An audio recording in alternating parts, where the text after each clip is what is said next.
Hello everyone, my name is Annisa Nurul Fitri with NPM 2441207 from Accounting Class 24A. In this video, I will explain about general provision and tax procedures, or what we call KUP. This topic is essential because it forms the legal and administrative foundation of Indonesian tax system, within relationship between taxpayer and the government. First material is definition of KUP. KUP stand for Ketentuan Umum dan Tata Cara Perpajakan. It regulates both the right and the obligation of taxpayer and tax authorities.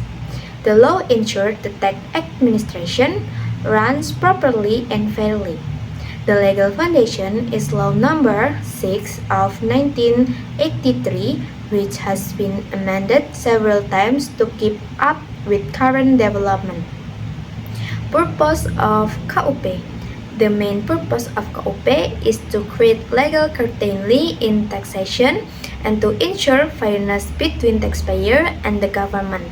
It also aims to simplify administration process and to encourage taxpayer to be more aware and compliant. In short, KUP helps both sides, taxpayer and the government, to understand what they are responsible for. Next, scope of KUP. KUP covers almost every stage of the taxation process, for the registration of taxpayer and the issues of NPWP to the assessment, reporting, auditing, and collection of taxes.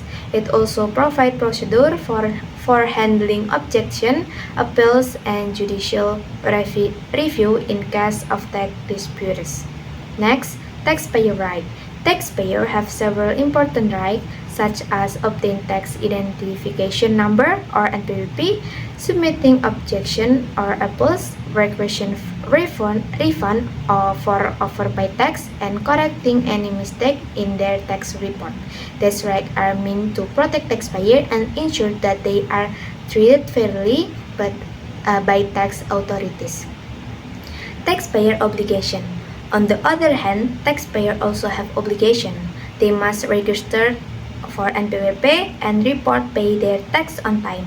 Maintaining proper accounting record and keep all tax documents are evidence.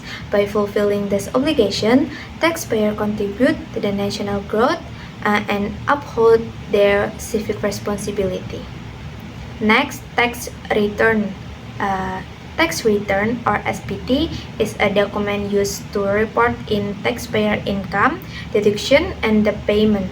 There are two types. First is annual return and monthly return.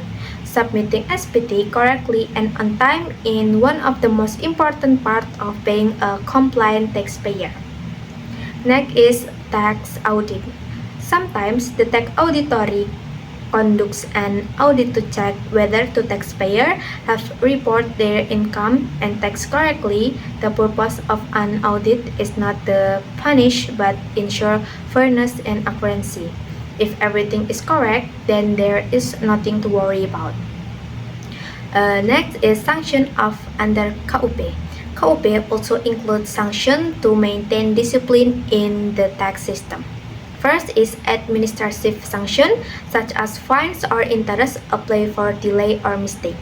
Meanwhile, criminal sanction apply for serious offense like tax fraud or deliberate evasion. These sanctions ensure everyone to be honest and timely in fulfilling their tax duties. Tax dispute resolution. If a taxpayer disagrees with a tax decision, there are several legal steps to take. They can first file an objection to Directorate General of Tax. If still unsatisfied, they may appeal to the tax court, and as a final option, submit in judicial review to the Supreme Court. This process ensuring fairness and transparency for all parties involved. To conclude, the General Provision and Tax Procedure Law, or KUP, is the backbone of Indonesian taxation system. It ensures that taxes are collected fairly and taxpayers understand both their right and responsible. or when both sides, the government and taxpayer, fulfill their roles properly, the tax system become a tool for equal and national progress. That's all of my presentation. Thank you guys for listening.